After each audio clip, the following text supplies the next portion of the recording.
बॉलीवुड अदाकार रणवीर सिंह का एक मशहूर डायलॉग है कि दुनिया की हर नायाब चीज पर सिर्फ अलाउद्दीन का हक है। ये अल्फाज उन्होंने अलाउद्दीन खिलजी का किरदार निभाते हुए कहे। क्या हकीकत में अलाउद्दीन खिलजी की जिंदगी ऐसी थी?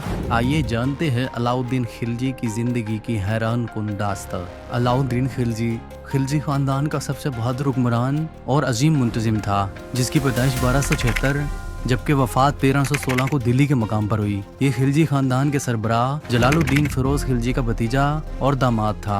जलालुद्दीन ने काम सिपाही से तरक्की करता हुआ हिंदुस्तान का बादशाह बना था, जिसने खिलजी खानदान की बादशाहत का आगाज किया था।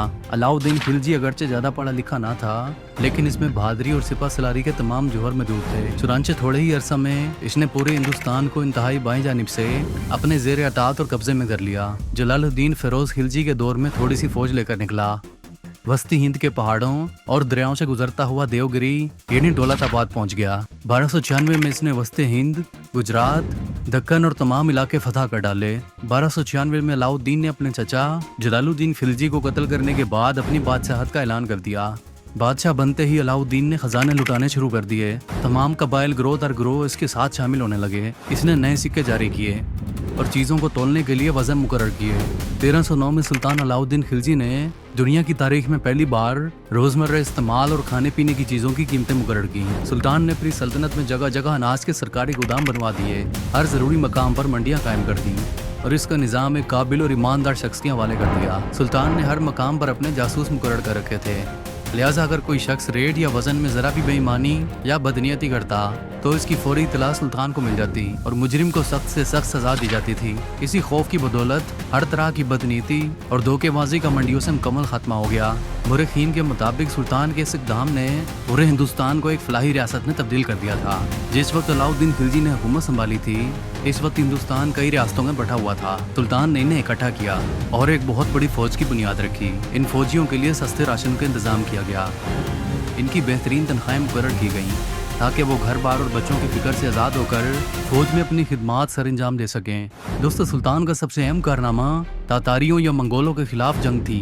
मंगोल इस वक्त की निहायत वहशी और ख़तरनाक कौम थी जो इस वक्त दुनिया को तबाह करने पर निकली हुई थी। ये लोग जहाँ भी जाते वहाँ खूब खून खराबा करते, हर तरह के कल्चर और तामीरात को तबाह कर डालते, तमाम खजाने और मालो मता लूट लेते, आदमियों को बेदर्दी से कत्ल करके इनकी खोपड़ियों के मीनार तामीर करते, औरतों को कैदी बनाकर अपने साथ ले जाते, गर्ज के तमाम इलाके को तहस नहस करके रख देते। इसकी सबसे अच्छी मिसाल 1258 में हलाकू खान का बगदाद पर हमला था। बगदाद इस वक्त इस्लामी हुकूमत का दारुल खिलाफा था। ये इस्लामी गोल्डन एज का वक्त था। यहाँ हमला करके हलाकू खान ने खूब तबाही मचाई और खून खराबा किया।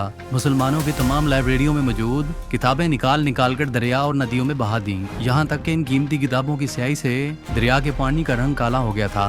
तमाम इस्लामी तामीरात तबाह कर दी। इतने लोगों को कत्ल किया कि कई हफ्तों तक बगदाद की सड़कें खून से बहती रहीं। इसी तरह की एक और मिसाल मंगोल कौम का चीन पर हमला था, जिस दौरान उन्होंने 45% चीनियों की नस्ल को खत्म करके रख दिया। लिहाजा ये वो वक्त था जब पूरी दुनिया मंगोल कौम के आगे घुटने टेक रही थी। लेकिन जब इन्हीं मंगोलों ने हिंदुस्तान पर हमला किया तो मर्द मुजाहिद सुल्तान अलाउद्दीन खिलजी ने इतनी बहादुरी और मर्दानगी से इनका मुकाबला किया कि इन्हें दोबारा कभी सुल्तान के दौरे हुकूमत में हिंदुस्तान पर हमला करने की जुर्रत न हुई। सुल्तान ने मंगोलों को 4 मरतबा शिकस्त दी, जबकि 1 मरतबा मुकाबला बराबरी का रहा। सुल्तान के दौर में मुख्तलिफ बगावतें भी बुलंद हुई, जिसे इन्होंने अपनी मंसूबाबंदी और अकलमंदी से कुचल दिया। सुल्तान ने शाहराहों और सड़कों की हिफाजत का पक्का इंतजाम कर दिया। अवाम की इखलाकी इस्लाह के लिए तमाम बुरी रसूमात बंद कर दी। शराब की सख्ती से ममानियत थी और इसे बेचना नाकाबिले माफी जुर्म था। सुल्तान अलाउद्दीन खिलजी सजाएं देने में भी मशहूर थे। ये वो पहले शख्स थे जिन्होंने हिंदुस्तान में राशन का निहायत कामयाब इंतजाम किया। इनके दौर में ना तो किसी चीज की कीमत में कमी हुई और ना ही किसी चीज की कीमत में एक पाई का इजाफा हुआ। जब राशन बंदी हुई तो शाही महल के लिए भी हर चीज बाजार के मुकर्रर करदा रेट पर ही जाया करती थी। दोस्तों, सुल्तान की जिंदगी से जुड़ा एक मशहूर किस्सा रानी पद्मावती का है। ये सुनल देव जो आज के दौर का श्रीलंका है कि राजा गंधर्वा की एक निहायत खूबसूरत बेटी थी। इसे पाबंदियों में रखा जाता था, लिहाजा इसके पास मौजूद एक तोता ही इसका दोस्त था, जिससे वो दिल बहलाती और तमाम दिल की बातें करती। ये तोता पद्मावती को मुख्तलिफ कहानियां सुनाता। जब इसने पद्मावती को इश्क मोहब्बत के किस्से सुनाना शुरू किए तो राजा गंधर्वा ने इसे मरवाना चाहा, मगर वो उड़कर चित्तौड़ के राजा रतन सिंह के पास पहुंच गया और पद्मावती की खूबसूरती के किस्से इसे सुनाना शुरू कर दिए। राजा रतन सिंह पद्मावती की खूबसूरती के किस्से सुनकर इस पर आशिक हो गया और इसे हासिल करने के लिए सनल देव या श्रीलंका पहुंच गया और आखिरकार इससे शादी कर ली। राजा रतन सिंह के दरबार में एक म्यूजिशियन जिसका नाम रघु चैन था, इसको रतन सिंह ने शक की बुनियाद पर दरबार से निकाल दिया कि वो काला जादू करता है। रघु चैन दरबार से निकाले जाने के बाद दिल्ली रवाना हुआ, जहां इस वक्त अलाउद्दीन खिलजी की हुकूमत थी, जहां इसने अलाउद्दीन खिलजी को पद्मावती की खूबसूरती के किस्से सुनाकर चित्तौड़ किले पर हमले के लिए उकसाया। लिहाजा सुल्तान ने इस किले पर हमले का मंसूबा बनाया और इसका मुहावजा कर लिया। इस दौरान इसने इस शर्त पर हमला ना करने का वादा किया कि अगर इसे एक बार आईने में पद्मावती का दीदार करवा दिया जाए। लिहाजा ऐसा ही किया गया। जब सुल्तान ने पद्मावती को आईने के बगैर नजर उठाकर देखना चाहा तो फौरन पर्दा गिरा दिया गया, जिस पर सुल्तान को बेइज्जती महसूस हुई और वो नाराजगी का इजहार करते हुए वापस चला गया। लिहाजा इसने बदला लेने की ठान ली और यूं सुल्तान ने बहाने से रतन सिंह को बुलाकर गिरफ्तार कर लिया। रानी पद्मावती को जब इसकी खबर हुई तो वो अपने चंद सिपाहियों को साथ लेकर रतन सिंह को कैद से छुड़वा लाई। सुल्तान को जब इस बात की खबर हुई तो इसने जवाबी हमला करने के लिए अपनी फौज लेकर चित्तौड़ किले पर हमला करने के लिए निकल खड़ा हुआ। राजपूत भी जाफरान रंग की पगड़ियां पहनकर मुकाबले के लिए सामने आए और बेजिगरी से लड़कर अपनी जानें दे दी। किले में मौजूद तमाम औरतें सोलह श्रृंगार करके ऊंचे मकाम पर चढ़ गईं और खुद को चिता में गिराकर खुदकुशी कर ली। इसे जोहर रस्म कहा जाता था। यूं ये कहानी अपने अंजाम को पहुंची और सुल्तान ने किले को फतह कर लिया।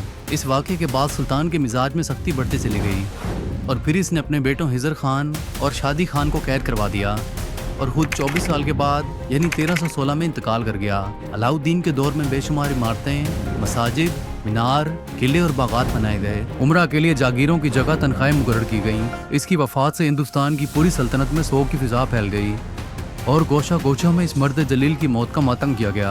दोस्तों, आज हिंदुस्तानी मीडिया और चंद नामयाद फिल्म मेकर्स सुल्तान अलाउद्दीन को एंटी इंडियन या हिंदुस्तान से ताल्लुक ना रखने वाला कहकर मनफी प्रोपेगेंडा कर रहे हैं, जिससे शायद ऐसा शख्स तो धोखे में आ सकता है जिसे तारीख का कोई इल्म ना हो या जिसने पहली बार सुल्तान अलाउद्दीन खिलजी का नाम सुना हो।